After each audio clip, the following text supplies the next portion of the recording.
నగదు రహిత వైద్యం రాష్ట్ర ప్రభుత్వ ఉద్యోగులు పింఛన్దారులకు త్వరలో అందుబాటులోకి. ఈహెచ్ఎస్ కు సర్కారు పచ్చజెండా. కుటుంబ సభ్యుల వివరాలతో ప్రతి ఉద్యోగికి పింఛన్దారులకు హెల్త్ కార్డు. 826 కార్పొరేట్ ప్రైవేట్ ఆసుపత్రిలో నగదు రహిత వైద్యం. 1998కి పెరగనున్న ప్రొసీజర్స్. 24 లక్షల మందికి సేవలు. దశల వారీగా ఈహెచ్ఎస్ పరిధిలోకి సింగరేణి, ఆర్టీసీ, ట్రాన్స్కో, జెన్కో ఉద్యోగులు. కార్పొరేట్ ఎంపానల్ ఆసుపత్రిలో చర్చలు. ఉద్యోగుల నుంచి 528 కోట్లు, సర్కార్ నుంచి కూడా అంతే జమ అంటూ చూస్తాం. సో ఈహెచ్ఎస్ ఏదైతే ఉందో దానికి సంబంధించి ఈ నగదు రహిత వైద్యాన్ని ఉద్యోగులకు, ప్రభుత్వ ఉద్యోగులకు అందించాలని చెప్పేసి గతంలో చాలా డిమాండ్స్ ఉంటాయి. సో ఇప్పుడు ఆ డిమాండ్ను రాష్ట్ర ప్రభుత్వం నెరవేరుస్తున్నట్టుగా తెలుస్తా ఉంది.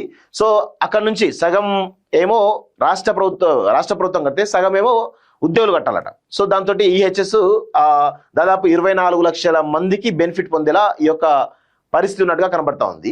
సో ఒకసారి చూద్దాం క్లియర్ గా. ఉద్యోగుల ఆరోగ్య పథకంలో భాగంగా వారికి నగదు రహిత వైద్యాన్ని అందించేందుకు ప్రభుత్వం సిద్ధమైంది. ఉద్యోగుల ఆరోగ్య పథకంలో భాగంగా నగదు రహిత వైద్యాన్ని అందించేందుకు ప్రభుత్వం సిద్ధమైంది.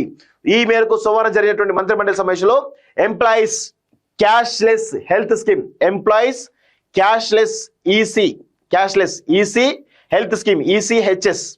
సో ఈ స్కీమ్ ని ఆమోద ముద్ర వేసిందట. రాబోయే శాసనసభ సమావేశంలో ఈహెచ్ఎస్ సంబంధించిన వివరాలు అధికారికంగా ప్రకటించనున్నట్లు ప్రభుత్వ వర్గాలు వెల్లడించాయి. ఈహెచ్ఎస్ లో భాగంగా రాష్ట్ర వ్యాప్తంగా 826 ప్రైవేట్ ఆసుపత్రుల్లో నగదు రహిత వైద్య సేవలు అందించాలని ప్రభుత్వం నిర్ణయించింది. సో అలాగే 7.14 అంటే 7,14,000 సర్కారీ ఉద్యోగులు పింఛనర్ల వైద్య సేవలకు సంబంధించి ప్రత్యేక గుర్తింపు కార్డు ఇవ్వనున్నారు. పెన్షనర్లు, డిపెండెంట్స్ కలిపి మొత్తం 24 లక్షల మందికి ఈ సేవలు అందనున్నాయి. అలాగే వైద్య సేవల ప్రొసీజర్ల సంఖ్యను కూడా పెంచనున్నారు. వైద్య సేవలు అందించే విషయంలో కార్పొరేట్, ఇతర ఎంపానల్ ఆసుపత్రులతో సోమవారం వైద్య ఆరోగ్య శాఖ మంత్రి దామోదర రాజనరసింహ సచివాలయంలో సమావేశమయ్యారు. ప్రభుత్వం త్వరలో తీసుకురానున్నటువంటి నూతన ఎంప్లాయీ స్కీమ్ అమలుపై. సో ఇక్కడ చూడండి, ఈహెచ్ఎస్ కింద వైద్య సేవలు పొందేటువంటి ఉద్యోగుల వివరాలు చూస్తే ప్రభుత్వ ఉద్యోగులేమో 3,56,135, వారి డిపెండెంట్స్ కలిపి 10,68,000 పైగా ఉన్నారు. పెన్షనర్స్ వచ్చేసి 2,88,000 ఉన్నారు.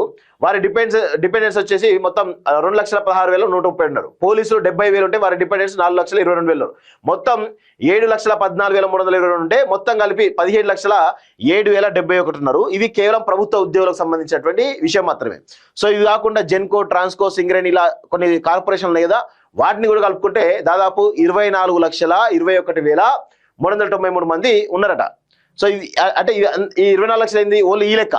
ఇవి కాకుండా ఇక మన కార్పొరేషన్లు ఏవైతున్నాయో జెన్కో కానీ, సింగరేణి కానీ, ట్రాన్స్కో కానీ, ఎస్పీడీసీఎల్, ఎన్పీడీసీఎల్ ఇవన్నీ కూడా యాడ్ అవుతే 30 లక్షల వరకు కూడా పోయేటువంటి అవకాశం అయితే ఉంది. వీళ్ళందరికీ కూడా ఈహెచ్ఎస్ స్కీమ్ కింద క్యాష్లెస్ హెల్త్ ఏదైతే ఉందో వైద్యాన్ని అందించేందుకు ఈరోజు రాష్ట్ర ప్రభుత్వం ఆమోద ముద్ర వేస్తున్నట్టుగా తెలుస్తోంది. అసెంబ్లీ సమావేశంలో దీనిపై చాలా క్లారిటీ ఇచ్చే అవకాశం అయితే కనబడతా ఉంది. సో రాష్ట్రంలో ప్రభుత్వ ఉద్యోగులందరికీ సర్కారు ప్రత్యేకంగా digital health employees health card ఇవ్వనుంది. ఆ కార్డులో ఒక యూనిట్ నెంబర్ ఉంటుందని వైద్య వర్గాలు పేర్కొన్నాయి. ఉద్యోగి హెల్త్ ఐడి కార్డులో వారి కుటుంబ సభ్యుల వివరాలను కూడా నమోదు చేస్తారు. సర్కారీ గణాంకాల ప్రకారం ప్రస్తుతం రాష్ట్రంలో 7 లక్షల మంది ప్రభుత్వ ఉద్యోగులు, పెన్షనర్లు ఉన్నారు. ఈ ఐడి కార్డుల వివరాలను ప్రభుత్వం 826 ప్రైవేట్ నెట్వర్క్ ఆసుపత్రులకు అందిస్తుంది. ఎవరైనా ప్రభుత్వ ఉద్యోగి, పెన్షనర్ ఆరోగ్యపరమైనటువంటి అత్యవసర పరిస్థితులు ఏర్పడినప్పుడు ఆ కార్డును తీసుకొని ఎంపానల్ ఆసుపత్రులకు వెళ్తే వారు సదరు ఉద్యోగి ఐడిని తమ దగ్గర నమోదు చేస్తారు. దాంతో వారి పూర్తి వివరాలు వెంటనే తెలుస్తాయి. తక్షణమే చికిత్సను ప్రారంభిస్తారు.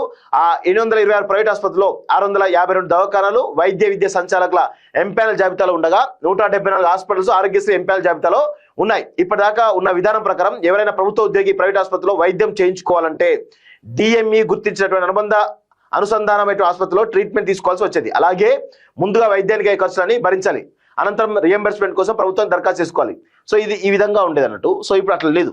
కేవలం ఈ ఈహెచ్ఎస్ కార్డు ఉంటే చాలు డైరెక్ట్ గా నేరుగా వైద్యం చేసుకునేటువంటి, క్యాష్లెస్ వైద్యం చేసుకునేటువంటి అవకాశం అయితే కల్పిస్తున్నట్టుగా తెలుస్తోంది. ఇది ఒక మంచి ఇనిషియేషన్, రాష్ట్ర ప్రభుత్వం చేస్తున్నటువంటి ఒక అద్భుతమైనటువంటి ఇనిషియేషన్. దీన్ని మనందరం కూడా స్వాగతించాల్సిందే.